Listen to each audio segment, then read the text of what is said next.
So, this is the big scene that readers have been waiting for when your protagonist and your antagonist finally face each other. Whatever happens here, the best hero at the mercy of the villain scene usually includes a moment where your protagonist uses their special gift, talent, or skill to overpower or outsmart the antagonist. And this scene is going to be the global climax of your entire story. Welcome to the Fiction Writing Made Easy podcast. My name is Savannah Gilbo, and I'm here to help you write a story that works. I want to prove to you that writing a novel doesn't have to be overwhelming.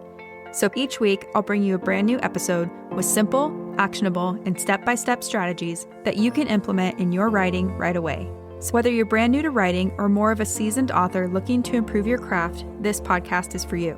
So pick up a pen and let's get started. In today's episode, we're going to talk about the key scenes that every thriller novel needs to have in order to work and to satisfy fans of the genre.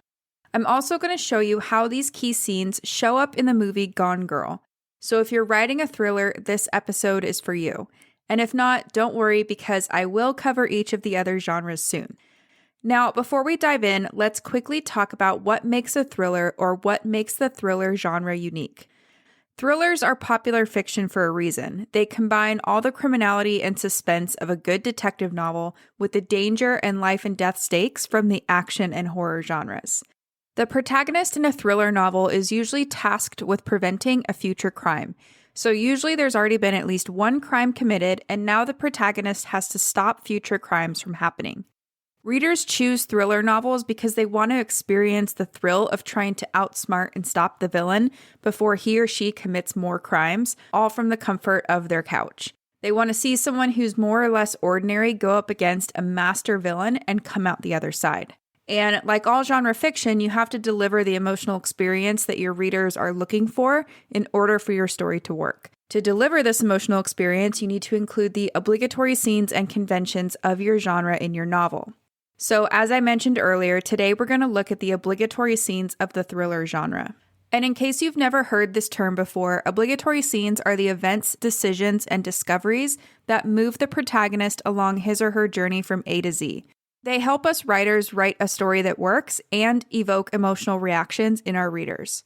So now let's take a look at what these key scenes are and how they show up in the movie Gone Girl. And if you're wondering why I'm going to walk you through these key scenes in a movie, it's just because movies require less of a time investment, and I'm hoping you've either seen the movie Gone Girl or that you'll at least watch it after listening to this episode. So, of course, you can and should study these key scenes in your favorite thriller novels, but for today, we're going to look at them in a movie. As I go through these key scenes, I want you to consider why each of these scenes needs to be in a thriller story or what purpose it serves in the overall narrative.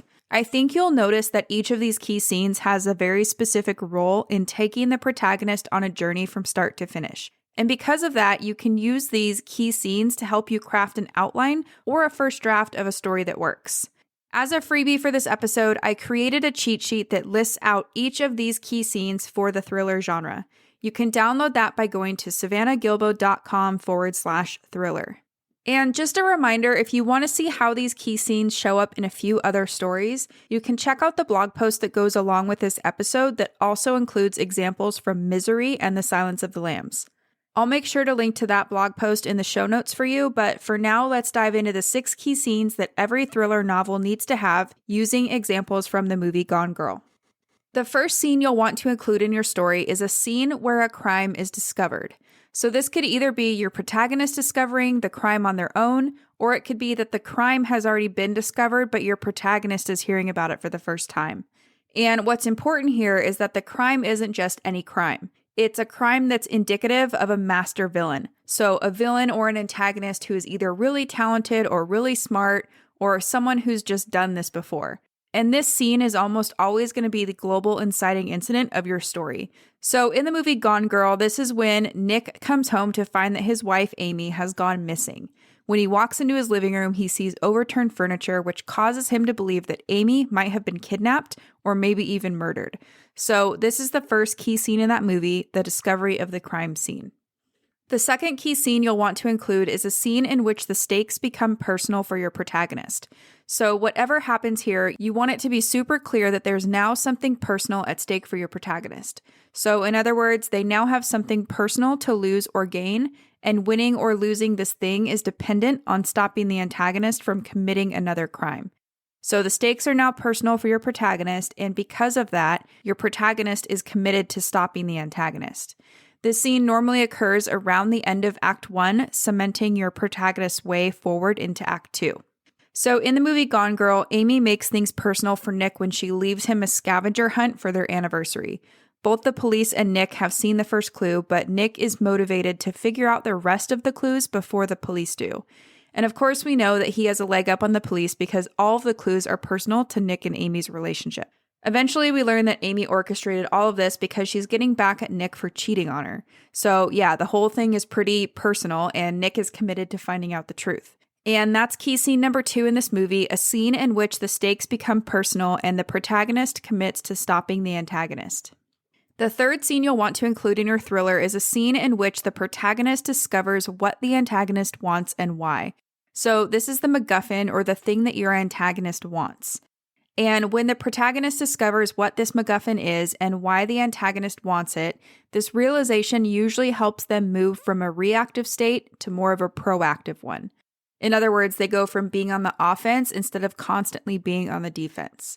This scene usually occurs around the midpoint of your entire story or in the middle of Act 2. So in Gone Girl, this is when Nick realizes that Amy is trying to frame him for her murder. He knows that he has to catch Amy before the police arrest him and put him in jail for murder. And this is a great scene because not only does this realization up the stakes, it also changes everything and then puts Nick on the offense instead of always being on the defense. So that's key scene number 3, a scene in which the protagonist learns what the antagonist wants and why. The fourth scene you'll want to include in your thriller is a scene in which the protagonist learns something or does something that puts them on a direct path to a meeting with the antagonist. So in other words, they learn or do something that sets them up to become the antagonist's final victim. And this scene usually happens at the end of Act 2, pushing the protagonist into Act 3 and into the inevitable climax of the story. So in the movie Gone Girl, this is when Nick finally gets arrested after the police confront him with Amy's diary and the Punch and Judy puppets. And just when it looks like there's no chance that his innocence will ever be proven, Nick learns that Amy has returned home. So this one's kind of complicated, but basically he was set up to become her final victim once he was arrested. But that was based on her original plan. So after Amy murdered Desi, her plans changed, and then she came back home, making Nick her final victim in a new way. So that's key scene number 4, a scene in which the protagonist becomes the antagonist's final victim.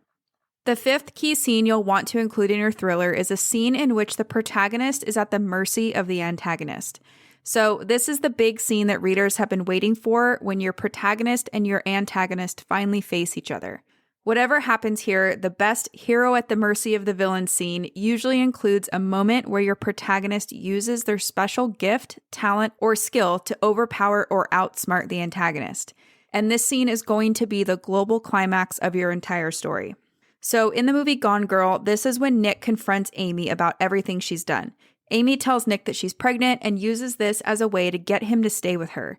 At first, Nick says he's leaving no matter what, but eventually he decides to stay with her for the sake of their child. So this is key scene number 5, a scene where the protagonist is at the mercy of the antagonist. The final key scene you'll want to include in your thriller is a scene in which readers learn whether justice prevailed or not.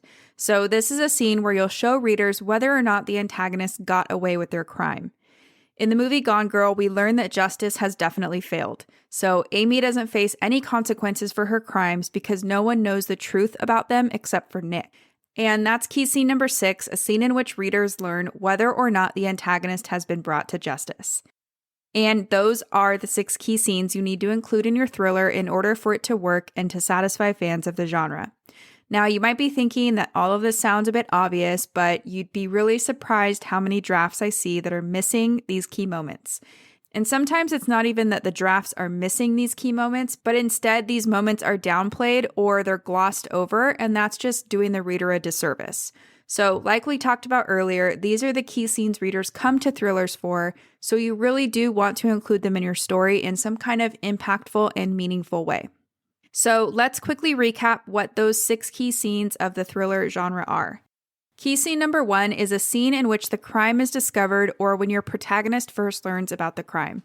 Key scene number 2 is a scene where the stakes become personal for your protagonist and they commit to stopping the antagonist. Key scene number 3 is a scene where your protagonist learns what the antagonist wants and why. Key scene number 4 is a scene where your protagonist learns something or does something that sets them up to be the antagonist's final victim.